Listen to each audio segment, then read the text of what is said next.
Now let's talk about the wave mechanics in high-strength dynamic test. In high-strength dynamic test, first we need to know how we get the data. Usually we use two pair of sensors, usually two strain sensors and two accelerometer, usually with one strain gauge and one accelerometer on one side as a pair. And on the opposite of the pile, there will be another pair of the sensors, strain gauge plus one accelerometer. And sometimes for a bigger pile, it could be use 8 channel. 8 channel means there will be another two pair of strain gauge and accelerometers on the other two sides of the pile. First, we need to know how we get the data and the time corresponding to the data.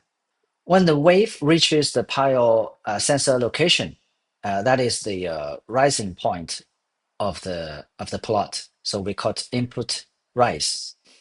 When the peak of the stress reaches the sensor location, that is the input peak. When the stress wave goes to the pile bottom, that is the pile bottom location. But now, at this time, we cannot see the wave of the pile bottom because it has not reached the sensor location. Then the wave will reflect from the bottom to the pile top. When the rise point of the wave reaches the sensor location, it's the reflection rise.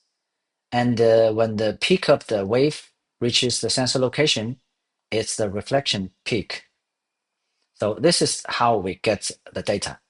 Usually we define this location as T1, and this location is T2. Actually, T2 is calculated with T1 plus 2L over C. So the input rise and reflection rise, the distance between these two lines is also 2L over C. 2L over C means the time that the wave travels, because the wave traveled 2 times of the pile length, so it is 2L. Over CC is the wave speed, so 2L over C is the time that wave travels inside the pile. And this is the data that we collect using our HPT unit. After the hit of the hammer, it will generate the F and ZV plot. And also we can calculate the wave up and wave down. Of course, we can see other plots here.